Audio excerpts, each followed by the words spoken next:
Haleluya.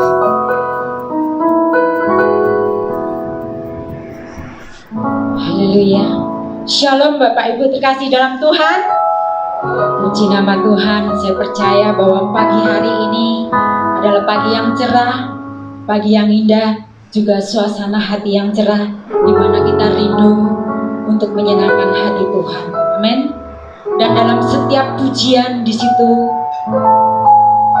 Allah ingin menyatakan isi hatinya kepada umatnya yang dikasihnya, supaya setiap anak-anak Tuhan boleh mengingat dengan mudah. Di situ ada pertolongan, di situ ada cinta kasih Tuhan, di situ juga ada teguran, di situ juga ada bagaimana Allah rindu setiap anak-anaknya datang kepada Dia. Dan di situ juga mengandung bahwa kerinduan umatnya terhadap Tuhan, seperti pagi hari ini, bahwa kita rindu untuk menyenangkan hati Tuhan lebih dalam dan lebih dalam lagi. Haleluya. Saya undang jemaat Tuhan untuk bangkit berdiri. Satu hal yang ku rindu, haleluya, untuk lebih dalam lagi masuk dalam hadirat-Mu Bapa. Biarlah kami boleh merasakan satu lawatan Allah, satu jamaah Tuhan. Haleluya. Satu hal yang ku rindukan, ya Tuhan, selalu berada di dekat-Mu dengan senang hati, dengan senang jiwa, ku menanti di hadirat-Mu. Satu hal yang ku rindukan, ya Tuhan, selalu berada di dekat-Mu dengan senang hati, dengan senang jiwa, ku menanti di hadirat-Mu. Lebih dalam lagi ku rindukan Tuhan, lebih dari segala yang ada. Lebih dalam lagi ku cintakan Yesus, ku mengasihi. Dengan lebih sungguh lagi kita angkat pujian ini, bahwa kami mau masuk lebih dalam lagi. Satu hal yang ku rindukan, ya Tuhan, selalu berada di dekat-Mu. Amin Yesus. Dengan senang hati, dengan senang jiwa, ku menanti di hadirat-Mu.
di mana kami rindu untuk bersekutu bersama-sama dengan Engkau.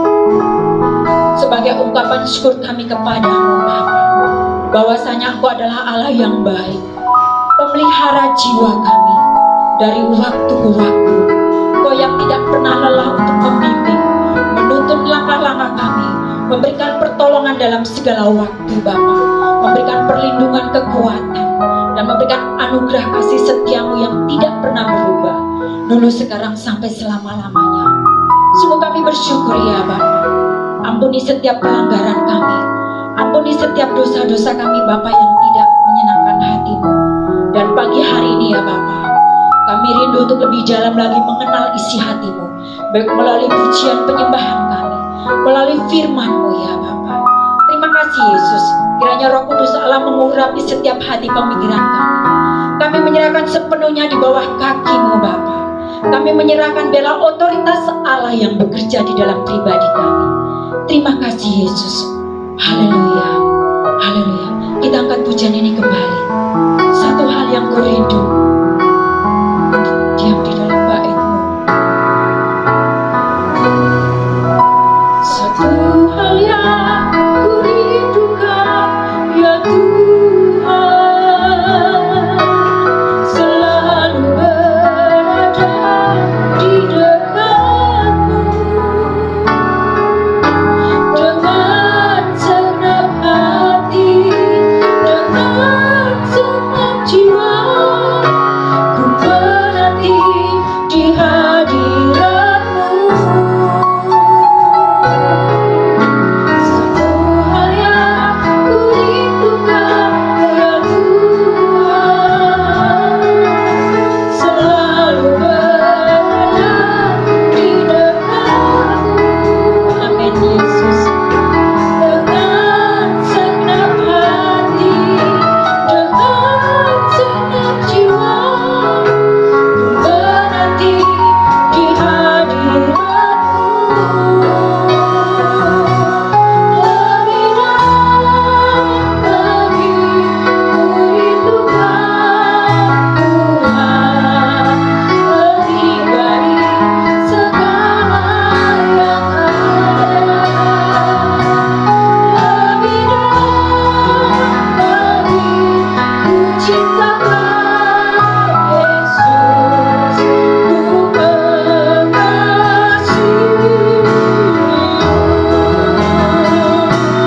Lebih dalam lagi yang rindukan.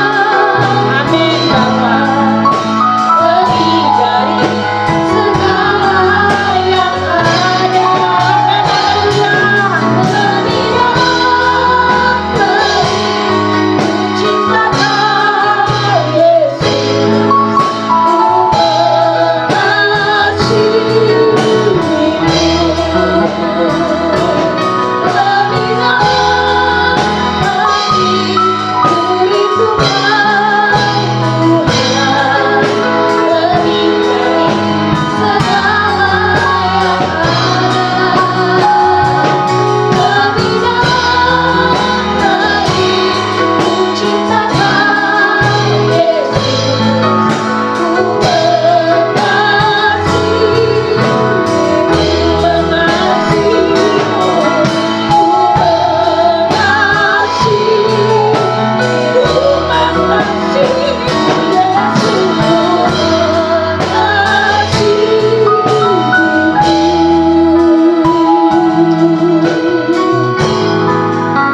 Kami bersyukur Bapa. Kami rindu untuk lebih dalam lagi mengenal Engkau Tuhan. Seperti halnya Maria yang dia mengakui seluruh dosa-dosanya di kaki-Mu Bapa. Dia berlutut di kaki-Mu Tuhan. Dia menyesal atas perbuatan dosanya yang tidak terampuni. Dan dia memberikan yang terbaik dari seluruh aspek hidupnya dengan minyak urapan. Dia percaya bahwa ketika dia mengakui segala dosa-dosa, Allah menghapuskan seluruh dosa. Dan kami juga rindu seperti itu ya Bapa. Karena banyak sekali dosa yang kami lakukan di hadapan-Mu Bapa. Lewat perbuatan kami, lewat perkataan kami, sikap-sikap hidup kami yang tidak memuliakan nama. Dan pagi hari ini kami bawa segala dosa, segala penyesalan kami di bawah kaki-Mu Bapa. Kiranya Roh Kudus Allah mengampuni kami seperti wanita ini ya Bapa. Haleluya.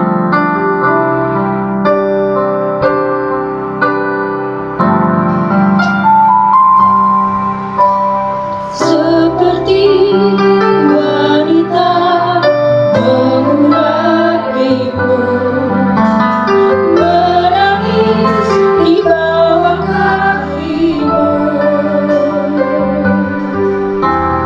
Demikian hidupku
goyang. Kami akan tetap bersama-sama dengan Engkau ya Bapa. Meskipun Tuhan, banyak Tuhan Yesus pergumulan hidup kami tidak akan meninggalkan Engkau. Karena kami percaya, dimanapun kami berada, Engkau senantiasa ada. Baik dalam kesusahan kami, baik dalam sakit penyakit kami, baik dalam penderitaan, dalam segala apapun Tuhan, Engkau ada bersama-sama dengan kami. Ketika kami berkaca dengan kebenaran firman-Mu Tuhan, banyak sekali kekurangan, banyak sekali kelemahan, banyak sekali dosa-dosa yang kami lakukan dalam setiap saat ya Bapa. Karena itu kami mohon ampun Tuhan Yesus. Ampuni segala dosa dan pelanggaran kami. Ampuni kami Tuhan. Kiranya Roh Kudus Allah menerangi setiap hati pemikiran kami. Biarlah kami boleh menyadari bahwa tanpa Engkau Yesus, kami tidak dapat berbuat apa-apa. Ketika kami di luar Engkau Yesus, kami akan binasa. Kami tidak akan menemukan jalan keluarnya Bapa. Tapi ketika kami bersama-sama dengan Engkau, di dalam Engkau Yesus, ada satu pertolongan, ada satu jalan keluar, ada satu kemenangan demi kemenangan Engkau nyatakan dalam hidup kami. Karena kami tidak sendiri, karena kami bersama-sama dengan pribadi yang kuat, pribadi yang tidak pernah berubah, pribadi yang setia, yaitu Yesus Kristus. Haleluya. Sebentar kami akan mendengarkan sabda kebenaran-Mu. Kiranya Engkau menguraikan setiap perkataan-Mu Bapa. Urapi hamba-Mu secara luar biasa. Engkau nyatakan isi hati-Mu bagi seluruh jemaat-Mu Bapa. Sehingga mata rohani kami terbuka bahwa Yesus adalah pribadi sesuatu yang luar biasa bagi hidup kami. Sehingga apapun yang terjadi kami tidak takut. Terima kasih Bapa. Kami serahkan pemberitaan firman-Mu ini dalam tangan-Mu. Dalam nama Yesus, haleluya. Amin. Silakan duduk. Haleluya. Salam sejahtera dalam kasih Tuhan Yesus Kristus. Selamat hari Minggu. Selamat kita berbakti bersama-sama dalam ibadah pada pagi hari ini. Saudara-saudara yang dikasihi oleh Tuhan Yesus Kristus, mari kita belajar bersama-sama dari makna peristiwa kebangkitan Yesus yang hari ini saya dasarkan dari pembacaan surat Kolose pasal yang ketiga, ayat yang pertama sampai ayat yang keempat.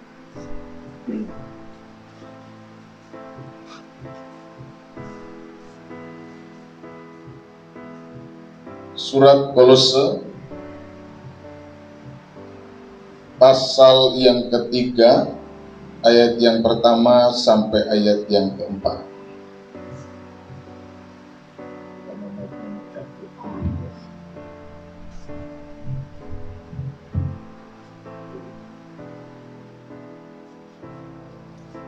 Demikian, surat Kolose pasal 3 ayat yang pertama sampai ayat yang keempat. Karena itu, kalau kamu dibangkitkan bersama-sama dengan Kristus, carilah perkara yang di atas, di mana Kristus ada, duduk di sebelah kanan Allah. Pikirkanlah perkara yang di atas, bukan yang di bumi. Sebab kamu telah mati dan hidupmu tersembunyi bersama dengan Kristus di dalam Allah.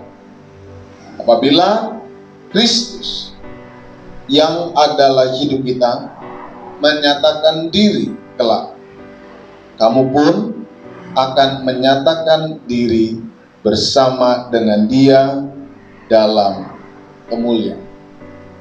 Puji Tuhan. Tema firman Tuhan pagi ini adalah apakah Anda dibangkitkan? Saudara, kehidupan Kristen memiliki tanda kehidupan yang jelas. Kehidupan Kristen memiliki sebuah tanda kehidupan yang jelas. Tanda itu bukan sekedar tanda yang terlihat di dalam ritus peribadatan dalam bentuk liturgi, tetapi tanda itu juga terlihat dan dirasakan di dalam kehidupan yang nyata. Nah, ini poin penting. Jadi kalau kita ditanya, sebenarnya kehidupan Kristen itu ditandai apa? Ada dua yang kita bisa lihat, secara liturgis dan di dalam praktek kehidupan yang nyata.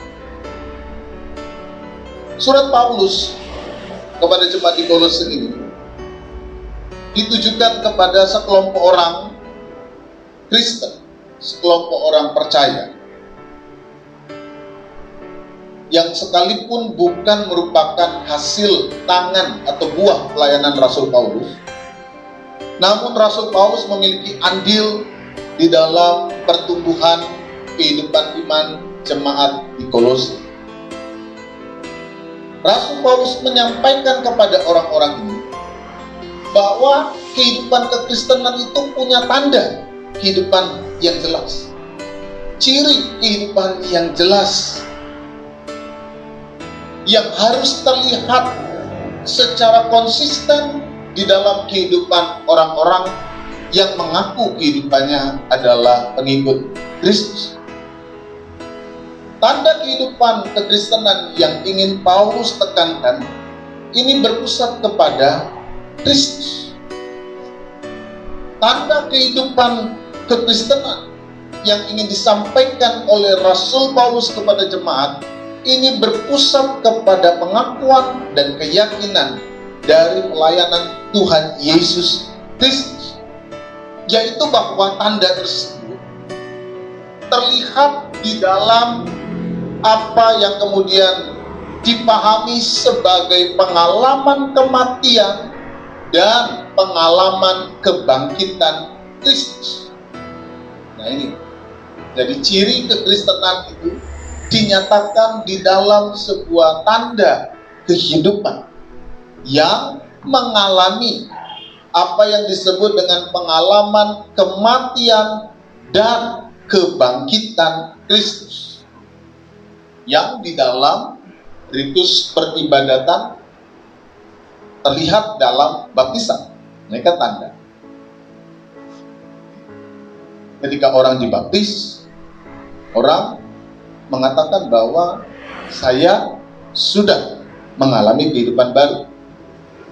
Saya sudah mengalami pembaruan di dalam Kristus, yang kemudian dinyatakan dalam ritus baptisan, ditenggelamkan, simbol dari kematian, dan dibangkitkan, simbol dari kehidupan yang telah dibangkitkan Kristus. Makanya gereja-gereja Pantekosta melaksanakan ritus baptisan itu dengan cara selam, seperti yang dilakukan oleh Yesus dan dipahami oleh kekristenan perdana, bahwa mereka ditenggelamkan, masuk dalam pengalaman kematian, dan kemudian dibangkitkan kembali dalam kebangkitan bersama dengan Kristus. Ritus baptisan menjadi tanda bahwa kehidupan kekristenan itu ada di dalam pengalaman kematian dan kebangkitan Yesus. Makanya disebut, aku membaptis kamu di dalam nama Bapa, Putra, dan Roh Kudus. Kalau di dalam gereja Pantekosta, yaitu di dalam nama Tuhan Yesus Kristus. Itu ritus baptisan. Itu tanda. Dan itu adalah proklamasi kepada dunia. Sebuah penyampaian kepada setiap pribadi, setiap orang, bahwa saya sudah hidup di dalam Kristus. Jadi kalau saudara sudah dibaptis, saudara sedang memproklamasikan kepada dunia bahwa hidup lamaku sudah digugurkan. Amin. Amin. Jadi diingat-ingat itu. Kalau sudah baptis, ya, hidup lamaku sudah digugurkan. Sekarang aku hidup di dalam. Karena itu, nah, tanda yang kedua adalah, kalau secara ritus itu di dalam baptisan, tanda kedua bahwa kehidupan seseorang itu adalah kehidupan di dalam kekristenan, itu terlihat dari bukti konkret nyata kehidupan orang-orang yang telah dibaptis itu dalam kehidupan setiap hari. Jadi peristiwa baptisan, ritus baptisan ini tanda awal. Tanda awal. Tanda seterusnya adalah pengalaman kehidupan sehari-hari yang konkret di dalam dunia ini sebagai wujud pertanggungjawaban kehidupan mereka yang telah dibaptis di dalam Yesus. Jadi kalau sudah dibaptis, jangan anggap itu sebagai sebuah syarat untuk jadi orang Kristen saja. Itu langkah awal, titik berangkat untuk mewujudkan apa yang sudah disampaikan, dinyatakan di dalam proses baptisan itu. Bahwa saya sudah masuk dalam pengalaman kematian dan dibangkitkan bersama dengan Kristus. Nah, namun saudara, dalam faktanya seringkali banyak yang lupa ini. Entah lupa atau lupa beneran atau memang lupa melupakan diri, tidak tahu bahwa kehidupannya adalah kehidupan yang sudah dibaptis, sudah hidup dalam pengalaman kematian dan kebangkitan. Hari Rabu saya sampaikan bahwa mereka yang sudah dibaptis, mereka yang sudah mati, berarti hidup lamanya sudah mati. Dia kehilangan kuasa dosa dan sekarang hidup dalam kuasa kebangkitan Kristus. Namun dalam faktanya, nah ini yang kemudian mengapa Rasul Paulus menulis surat ini. Banyak yang lupa kalau dia sudah dibaptis. Entah lupa atau memang tidak sadar atau bagaimana, bahwa bentuk konkret dari apa yang diyakini dalam baptisan itu tidak terlihat. Nah, itu sebabnya Rasul Paulus menulis surat ini. Dan surat ini menjadi satu surat yang cukup up to date, cukup bermakna terus di dalam kehidupan orang percaya. Karena setiap orang diingatkan bahwa kamu yang sudah hidup di dalam Kristus, kamu yang sudah dibangkitkan di dalam Kristus, itu punya tanda-tanda kehidupan yang nyata. Itu punya sesuatu yang terlihat dengan jelas, yang dapat dibaca dan seharusnya terlihat di dalam setiap diri orang yang telah mengambil komitmen untuk dibaptis di dalam kematian dan kebangkitan Yesus Kristus. Itu sebabnya dalam bagian ayat awal ini, dalam pasal 3, Paulus tegaskan, karena itu kalau kamu dibangkitkan bersama dengan Kristus, maka kalau kamu, ini kan sebuah pernyataan kondisional. Jika kamu dibangkitkan, harusnya itu ada akibatnya. Harusnya itu ada konsekuensinya. Harusnya itu ada kelanjutannya yang terlihat. Kalau kamu dibangkitkan bersama dengan Kristus. Pernyataan ini keluar karena adanya informasi yang Paulus terima dari Epafras bahwa jemaat sedikit banyak sudah mulai mengalami sebuah perubahan dalam cara hidup beriman mereka. Ada sesuatu yang mereka mulai lupakan. Ada sesuatu yang Paulus lihat, benih-benih di mana kehidupan, keberimanan, keyakinan mereka mulai tergeser, mulai kehilangan akar, mulai kehilangan dasar, mulai kehilangan wujud yang seharusnya mereka nampak. Mulai terlihat. Sehingga dia menegaskan baik-baik. Dia ingatkan sungguh-sungguh, kalau kamu dibangkitkan bersama dengan Kristus, ada bentuk konkret, ada tanda kehidupannya, ada wujud yang terlihat dari mereka yang berkata bahwa saya adalah orang Kristen, saya adalah pengikut Kristus, saya adalah orang yang telah dibangkit. Dan hari ini kita mau belajar dengan apa yang diajarkan oleh Rasul Paulus. Kita mau belajar bersama, melihat dengan sungguh-sungguh, memahami dengan sungguh-sungguh, melihat apa sebenarnya tanda konkret kehidupan orang yang dibangkitkan bersama dengan Kristus itu. Kayak apa? Seperti apa tandanya? Seperti apa wujud dari orang yang bangkit bersama dengan Kristus? Yang pertama kita lihat,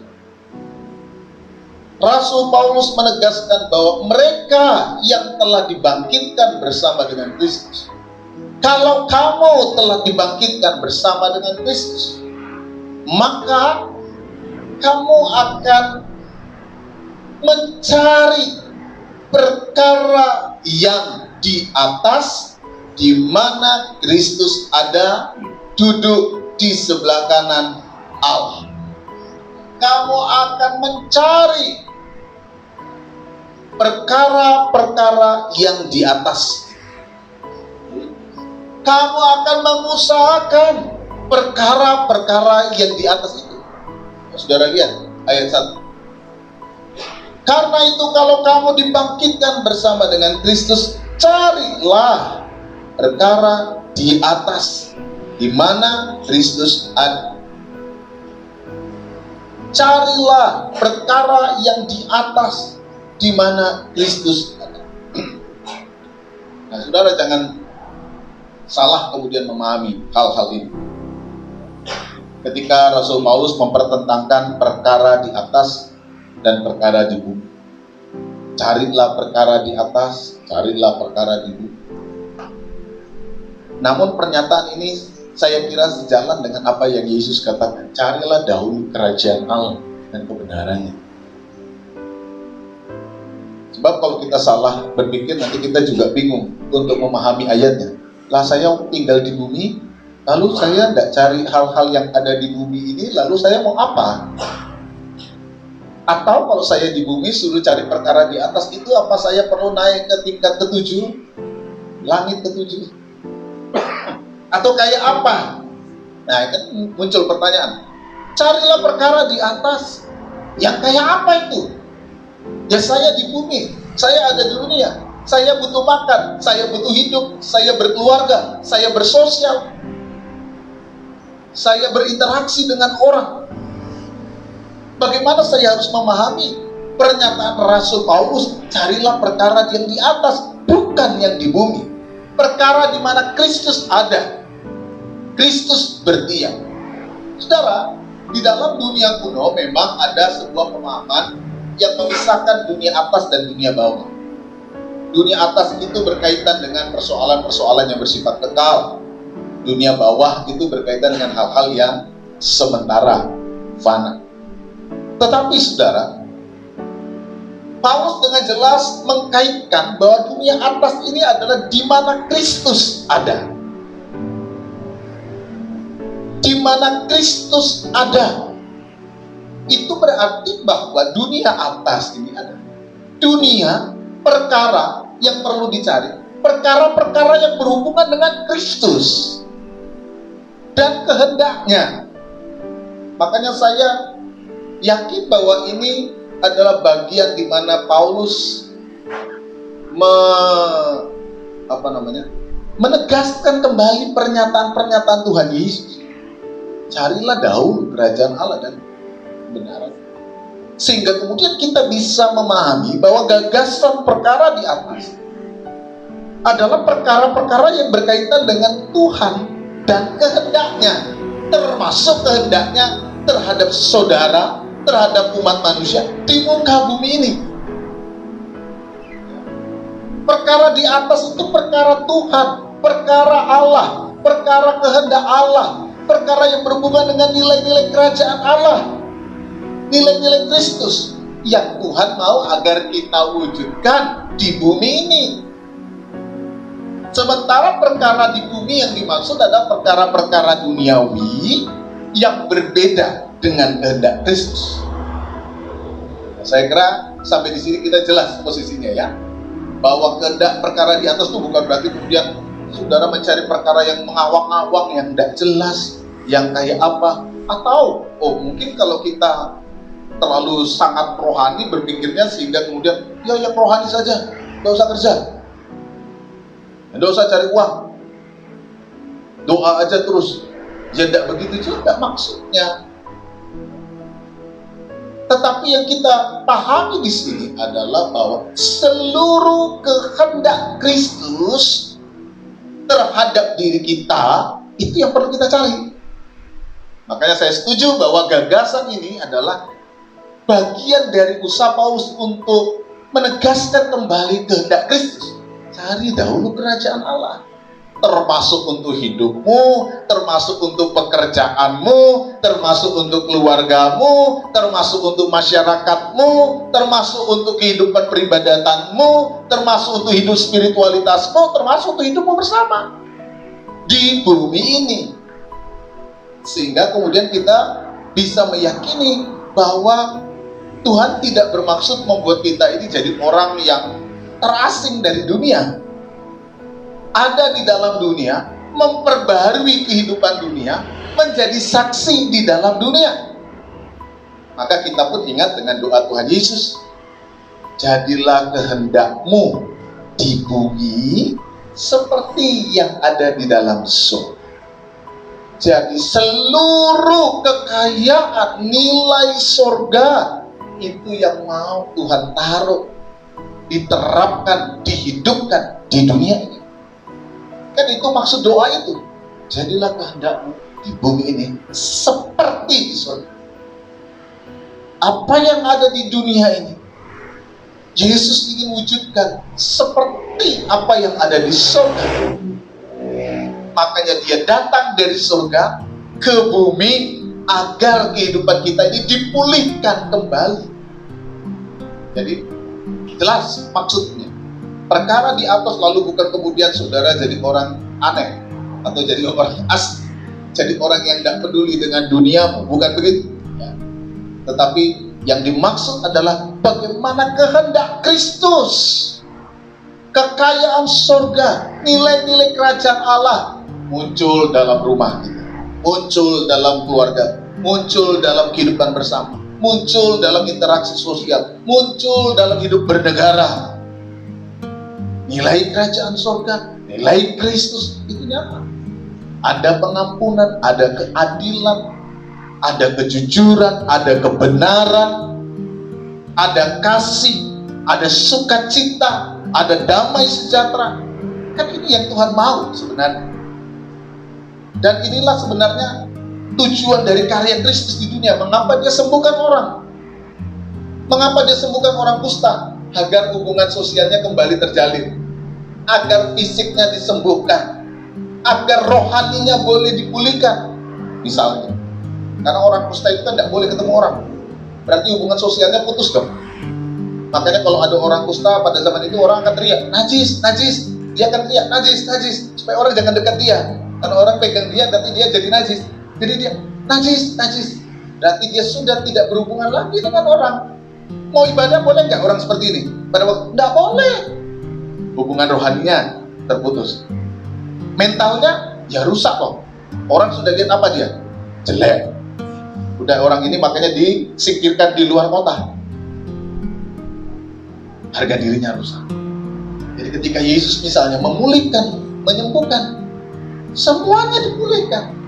Kehidupannya, harkatnya, rohaninya, hubungan sosialnya dipulihkan. Inilah karya Tuhan.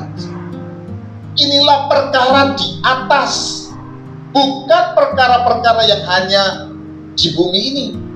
Yaitu apa? Yang dimaksud itu misalnya keuntungan diri sendiri, kesombongan, ketidakadilan, pemerasan, merusak hidup orang lain. Ini yang dimaksud dengan hal-hal yang di bumi, yang sementara tapi dikejar orang. Bahkan saking tidak dapat menahan hal itu, orang rela merusak kehidupan yang lain.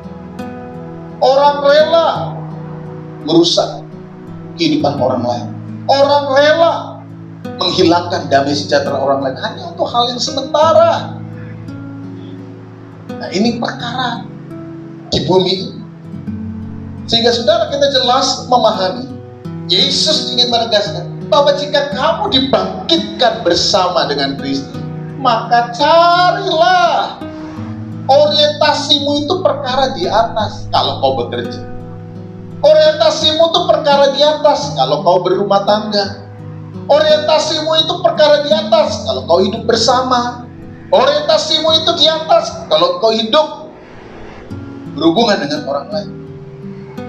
Jadi yang di atas itu diwujudkan di bumi. Yang merupakan kehendak Kristus terlihat di bumi. Ini perkara di atas. Ini perkara di atas yang dapat kita bangun dalam diri kita. Pertanyaan ini ditegaskan oleh Paulus. Pernyataan ini, jika betul, saudara lihat ayat yang ketiga, sebab kamu telah hidup setelah mati, dan hidupmu tersembunyi bersama dengan Kristus di dalam Allah. Jadi, jika kamu betul-betul dibangkitkan bersama dengan Kristus, dan karena kamu mengaku bahwa kamu telah mati dan hidupmu tersembunyi bersama dengan Kristus, maka carilah perkara yang di atas, di mana Kristus ada, duduk di sebelah kanan Allah. Cari itu. Bukan hanya sekedar mencari hal-hal yang di bumi, sebagaimana yang kita pahami tadi. Nah, pertanyaannya adalah, bagaimana saya sebagai pengikut Kristus, saya sebagai orang yang percaya kepada Kristus, mampu untuk terus membangun kualitas kehidupan di dalam nilai kebangkitan, yang kemudian bisa mencari perkara-perkara dan terus hidup di dalam hal-hal yang berkaitan dengan kehendak Kristus tadi. Nah, yang kedua, kita lihat bahwa kehidupan untuk menghadirkan kehendak Kristus, nilai-nilai surgawi, nilai-nilai kerajaan Allah hanya bisa terjadi kalau kita mau terus memikirkan perkara di atas. Bagaimana kita bisa tetap mencari perkara di atas? Ya, pikirkanlah itu. Ayat yang kedua, pikirkanlah perkara yang di atas, bukan yang di bumi. Bagaimana untuk kita dapat terus mencari? Paulus katakan pikirkanlah. Nah, kata pikirkanlah itu di dalam bahasa Yunani menggunakan kata proneide dalam bentuk jamak untuk orang kedua, berarti ditujukan kepada jemaat. Proneide yang artinya bahwa kita perlu men-setting pikiran kita ya. Nah, ini tanggung jawab kita. Tanggung jawab kita. Pikirannya ini disetting ke mana ini? Kalau disetting ke yang lain-lain ya, yang keluar yang lain-lain. Jadi, kalau TV itu kan bisa disetting toh, mau videonya kayak apa, audionya kayak apa. Nah, sekarang otak saudara ini saudara setting itu apa? Perkara dunia atau perkara-perkara di atas? Remote-nya itu ada di saudara. Ini disetting kemana nih otakku ini? Mikirin apa tuh otakku ini? Apakah mikirin yang A, B, C, D? Tergantung remote saudara. Terus saudara remote setting TV, saudara mau gambarnya kayak apa? Kualitas audionya kayak apa? Disetting. Atau channel favoritnya apa? Ya kan? Ada yang channel favoritnya sinetron lah, atau drakor lah, atau apalah. Tergantung kita minatnya apa. Kalau saya dulu suka film-film kungfu, saya syuting film kungfu. Tergantung kita. Nah, Alkitab katakan, kalau kamu ingin hidup dalam sikap untuk dapat mencari perkara-perkara di atas, maka kamu perlu memikirkan. Nah, mikirkan yang dimaksud ini men-setting pikiran, sengaja mengatur, men-set up, menata agar pikiran itu terarah kepada Kristus. Mau belok, belok, luruskan lagi. Mau belok sana, luruskan lagi. Karena sudah tersetting, sudah diarahkan, dan itu dengan sengaja. Makanya memang butuh dorongan, butuh kekuatan men-setting pikiran. Karena pikiran kita ini canggih, kadang bisa mencolok sana, kadang bisa mencolok sini, kadang bisa naik ke sana, bisa sini, bisa ke sana, bisa ke sana. Nah, saudara diminta men-setting, karena pikiran kita ini hebat. Terima apa langsung olah, terima apa langsung olah, terima apa langsung olah. Dan kadang-kadang kita tidak bergerak, dia bergerak sendiri. Kita diam, ya udah sampai ke Jakarta sana. Pikiran kita di sini, udah sampai sana, udah ke sana, macam-macam. Saudara ada di sini, saya tidak tahu pikirannya udah menerawang kemana-mana juga mungkin. Ya kan? Bisa. Alkitab katakan bahwa kamu perlu memikirkan, men-set up, mengarahkan pikiran kita kepada Kristus. Dan ini dilakukan dengan sengaja, secara terus-menerus. Secara terus-menerus. Nah, kalau itu berarti ada persoalan pendisiplinan pikiran. Mau mikir A, sana. Mau mikir B, lurusan. Setting. Mau mikir yang ke C, sana. Mikir A. Itu namanya di set up. Mau mikir lagi stres, mikirin ini, maunya jadi putus, pikirkan sana. Lagi mikirnya begini, pikirkan lagi ke sana. Di set up sedemikian rupa, dilakukan dengan sengaja. Setiap hari kita berhadapan dengan banyak hal, dan kadang-kadang mengundang reaksi macam-macam. Kan? Dari yang senang sampai yang tidak senang, dari yang suka sampai yang duka, dari yang menggelikan sampai yang menggemaskan, semua ada, dan semua membuat kita harus bereaksi terkait dengan hal itu. Nah, di sini perjuangannya bagaimana memikirkan. Karena apa? Sekali dia belok pikiran ini mencok ke yang tidak jelas, lalu terwujud dalam tindakan, mau mengembalikannya lagi udah susah. Udah susah. Apalagi kemudian sudah terlanjur menjadi sebuah aksi tindakan yang merugikan. Mau mengembalikannya udah susah. Kalau barang itu seperti barang pecah belah, udah retak, saudara mau kembalikan, bisa, dilem, tapi udah retak. Udah retak. Walaupun kita bersyukur, setiap retakan-retakan itu kalau di dalam tangan Tuhan menjadi sebuah nilai yang indah. Seperti teknik membuat mangkok dari ala Jepang itu, dari yang retak-retak lalu dibuat sehingga retakan itu justru menjadi hias. Nah, tapi yang ingin saya maksudkan di sini bahwa ya ada keretakan itu. Kadang-kadang itu membuat sesuatu yang tidak nyaman. Ini yang perlu kita sungguh-sungguh perhatikan. Perkara di atas, perkara Kristus, perkara kehendak Allah dapat dengan sungguh-sungguh kita wujudkan ketika kita men-set up pikiran kita, memikirkan perkara-perkara di atas. Pikirkanlah perkara yang di atas, bukan yang di bumi. Kalau kamu sungguh-sungguh dibangkitkan bersama dengan Kristus.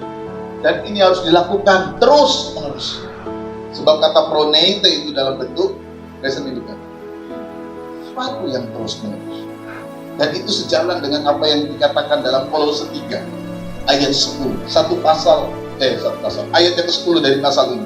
Dan telah mengenakan manusia baru yang terus-menerus diperbaharui untuk memperoleh pengetahuan yang benar menurut gambar haliknya. Terus-menerus cari perkara di atas. Gimana caranya? Pikirkan. Sejauh mana? Terus-menerus. Berarti di situ ada pendisiplinan, di situ ada upaya serius untuk terus membangun kehidupan ini. Tentu bukan hanya dengan kekuatan diri kita sendiri. Sebab mereka yang sungguh dibangkitkan dengan Kristus, ada kuasa Roh Kudus. Sebagaimana kuasa itu membangkitkan Kristus, kuasa yang sama membangkitkan kita. Makanya Paulus katakan, kalau kamu betul-betul dibangkitkan bersama dengan Kristus, maka kuasa yang sama akan bekerja dalam dirimu, membangkitkan hidupmu, sehingga engkau terus-menerus diperbaharui. Hingga kelak ketika Kristus menyatakan dirinya, maka kamu juga akan dinyatakan bersama-sama dengan Dia dalam kemuliaan. Saudara, inilah tanda kehidupan kita adalah orang-orang yang hidup di dalam Kristus. Pernyataan tersebut dan sekaligus yang menjadi tema di dalam firman Tuhan pagi ini menjadi sebuah pertanyaan penting yang terus kita tanyakan dalam diri. Apakah Anda sudah dibangkitkan? Pertanyaan itu mengandung jawaban. Jawabannya yang dapat menjawab saudara sendiri.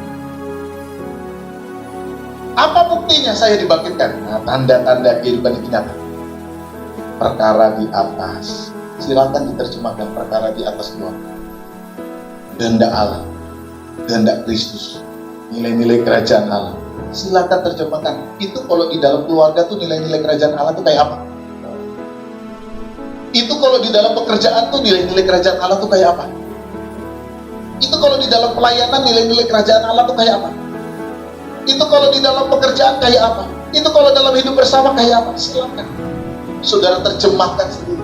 Saudara gali lagi di dalam hidupmu, supaya engkau menemukan apa yang sesungguhnya seharusnya engkau lakukan jika engkau dibangkitkan bersama dengan Kristus. Tuhan kiranya menolong kita semua. Tuhan kiranya memampukan kita semua untuk hidup di dalam kuasa kebangkitan Tuhan Yesus Kristus. Amin. Puji Tuhan. Puji nama Tuhan. Satu firman yang luar biasa mengingatkan kita kembali bahwa kita sebagai orang-orang yang sudah dipilih oleh Allah, orang-orang yang sudah ditebus oleh Allah, diingatkan kembali bagaimana kita harus hidup di dalam Kristus. Amin.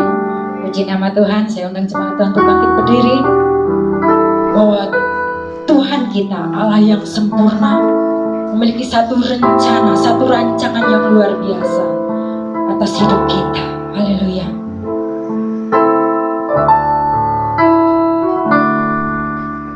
Tuhan, Kau sempurna dalam rencana-Mu dan karya-Mu. Ku serahkan hidupku, mengikat dengan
memiliki rencana yang begitu luar biasa, yang tidak pernah bisa kita jangkau akan rencanamu yang luar biasa.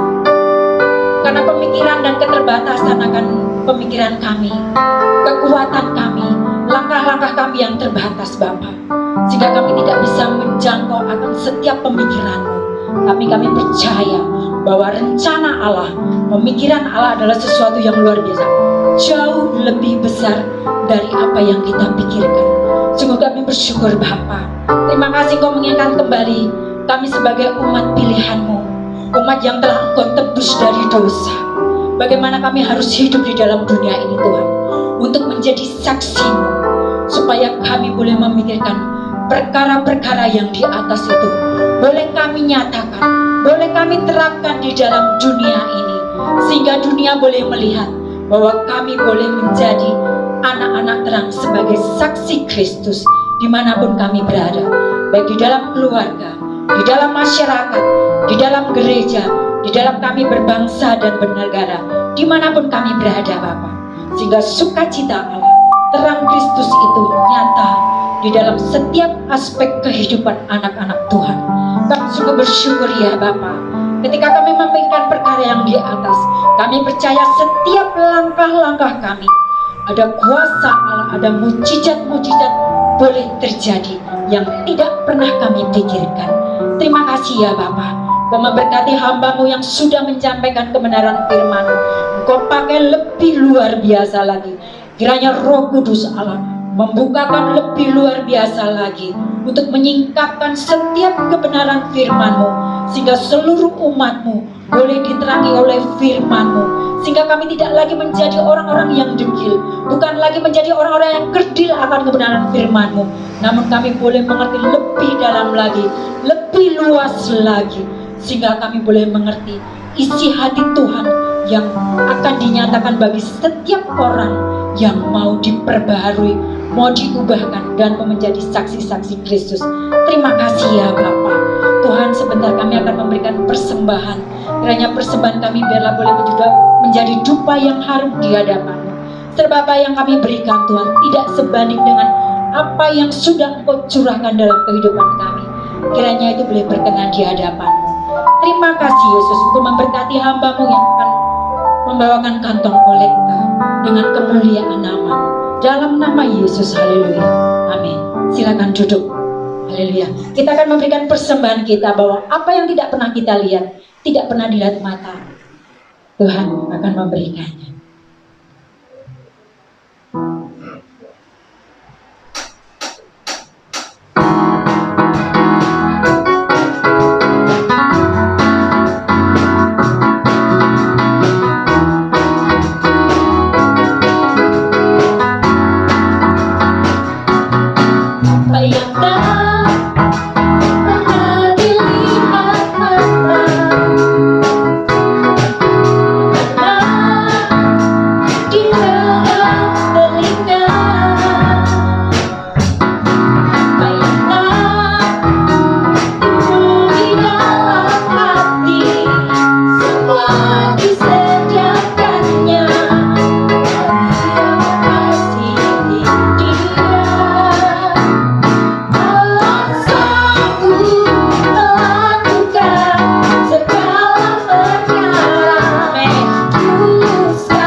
Bapak Ibu yang, dan kita akan mendengarkan warta jemaat untuk ibadah raya Minggu tanggal 18 April 2021.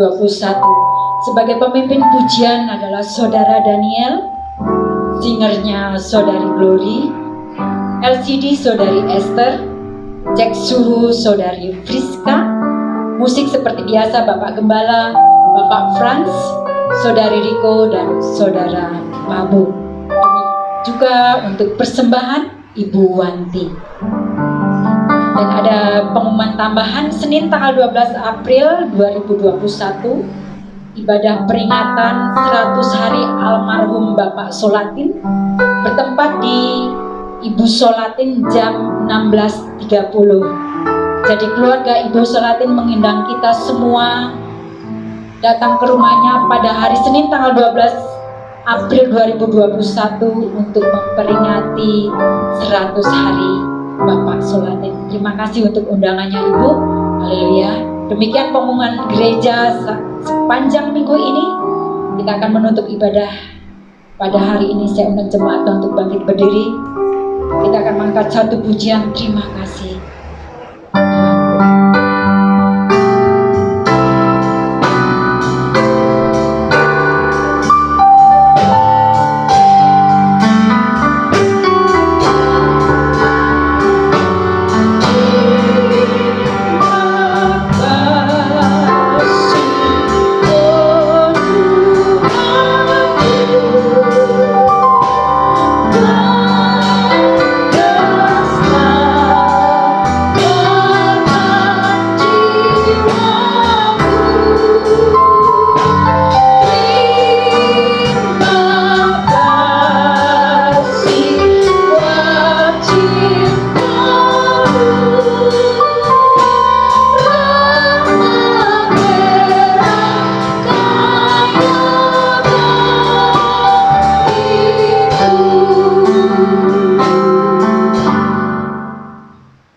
Mari kita bersatu dalam.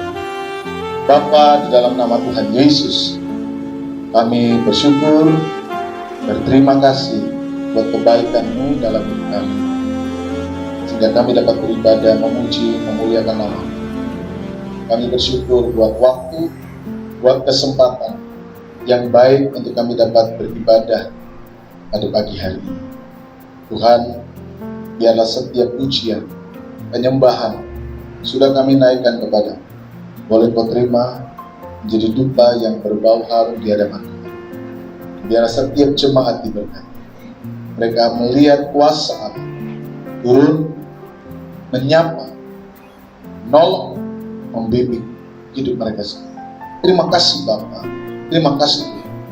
Kami berdoa bagi saudara-saudara kami juga yang hari ini mengalami banyak pergumulan karena bencana alam, baik mereka yang ada di NTT maupun mereka yang ada di Jawa Timur, mereka yang mengalami baik bencana banjir maupun bencana gempa bumi. Tuhan kiranya bergemurah, berbelas kasih, menolong mereka semua, nyatakan karya, pulihkan mereka semua oleh karena anugerah dari Allah.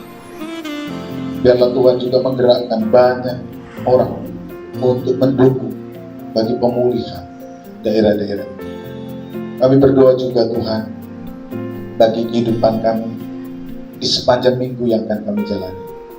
Engkau kiranya menyertai, Engkau kiranya memberkati kami, sehingga apa yang kami buat, kami kerjakan, kami lakukan, semuanya boleh berjalan sesuai dengan kami. Mampukan kami dalam memutuskan segala sesuatu, agar apa yang kami buat, kami pikirkan, kami putuskan, itu sesuai dengan perkara-perkara yang Kau kehendaki dalam hidup. Roh-Mu, hikmat turun atas kehidupan kami semua. Bapa, sebentar kami akan kembali pulang ke rumah kami masing-masing.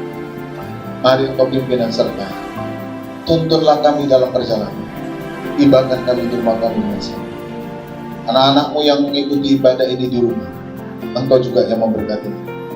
Jika ada yang sakit, sembuh. Jika ada mereka yang lemah, kuatkan. roh-Mu dan kuasa darah, kuasa kebangkitan Kristus menjadi bagian dalam diri kami. Terima kasih Bapak, terima kasih Tuhan. Sekarang turunkan tangan berkat buat kami sekalian. Saudaraku yang terkasih, ulang bawalah berkat Tuhan. Kiranya anugerah damai sejahtera dari Tuhan Yesus Kristus, kasih Allah Bapa dalam persekutuan Roh Kudus turun atas kita sekarang, hari ini sampai selama-lamanya. Tuhan memberkati, Tuhan memberkati keluarga, Tuhan memberkati apa yang kau makan, minum, dan pakai. Tuhan memberkati seluruh usaha dan pekerjaan. Tuhan yang mengangkat engkau dan memberikan padamu hari depan yang harapan dan sukacita yang ia kerjakan hari ini sampai selama-lamanya, dalam berkat nama Tuhan Yesus Kristus. Haleluya. Amin. Selamat siang. Tuhan memberkati Bapak Ibu semua.